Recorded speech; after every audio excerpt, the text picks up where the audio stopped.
Hello everyone, আসসালামু আলাইকুম। সবাই কেমন আছেন? আশা করি সবাই ভালো আছেন। আলহামদুলিল্লাহ, আমিও ভালো আছি।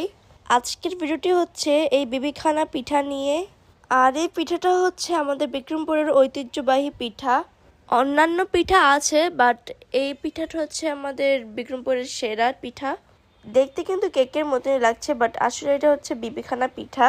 আমাদের বিক্রমপুরে অনেক রকমের পিঠাই আছে। আর গাইস, এই পিঠা পাঠিয়েছে আমার বড় ফুপি।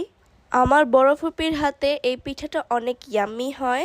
আমার বড় ফুপির বাসা আমাদের বাসার কাছেই। দেখেন গাইস, পিঠাটা কিন্তু অনেক স্মুথ হয়েছে আর অনেক সুন্দরও লাগছে দেখতে। আর এই পিঠাটার মধ্যে নাকি অনেক কিছুই দেওয়া হয়, বাট আমি জানি না অতটা। এখন আমি বিবিখানা পিঠাকে কেটে নিব, পরে আমি খাবো, টেস্ট করব কেমন হয়েছে। গাইস, আমি বিবিখানা পিঠাটা আমি কাটতেই পারতেছিলাম না, কষ্ট হইতেছিল, অনেক বড় তো তাই।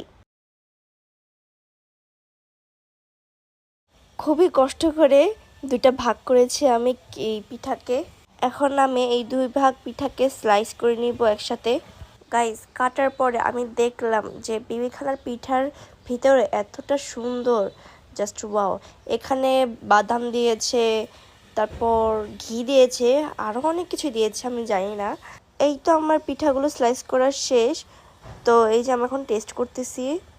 মানে গাইস, খাওয়ার পর আমার এতই ভালো লেগেছিল। আর এখানে বিবিখানা পিঠাটা গরম ছিল, তাই আমি মুখ দিয়ে হাওয়া দিচ্ছিলাম আমার মুখের মধ্যে। তো আমার কাছে অনেক ভালো লেগেছে গাইস, এই পিঠাটা অনেক টেস্টি। তো এই যে আমি এগুলোকে একটা প্লেটের মধ্যে রেখে তারপর আমি বক্সে রাখবো।